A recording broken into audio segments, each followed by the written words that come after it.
Yung 400 kanina na masakit sa bulsa, okay na siya. It melts in your mouth. It's a flan-like consistency. Panalo. For today's video, nandito tayo sa napaka-cozy. Pangalan ay Dofi. Dito sa may Angeles, Pampanga. Kung naghahanap kayo ng private na vibe, tapos gusto nyo lang tahimik lang na makapag-usap kayo with friends, especially pag matatanda na, parang ganyan. Pero mukhang 20s. Ito yung perfect place para sa inyo. Hindi nakapokus yan, ha. Babalik tayo ng Angeles, re-reshoot natin ito pag yung thickness niya, tsaka ang bigat. Tapos yung sweetness niya, hindi siya masyadong matamis. Kaya masarap siya for me. Ang sarap! Ang lambot niya. And let's try their chocolate chip cookie. Laki niya, tsaka mabigat, ha. Medyo matamis siya, for tito.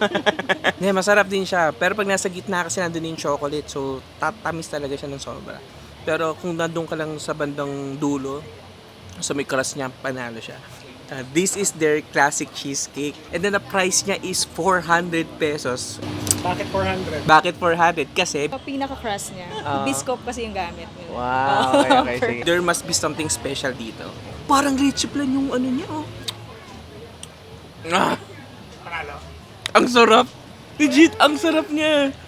Yung 400 kanina na masakit sa bulsa, okay na siya. Pag kumikita ka na ng konting pera, kailangan i-treat mo yung sarili mo into something na ganito eh. Maganda yung vibe, masarap yung pagkain. Yung pera kikitain mo, pero yung sarap nito hindi mo ito mababalikan. This is Bigo TV na nagsasabi sa inyong pag-trip mo, try mo. Sarap.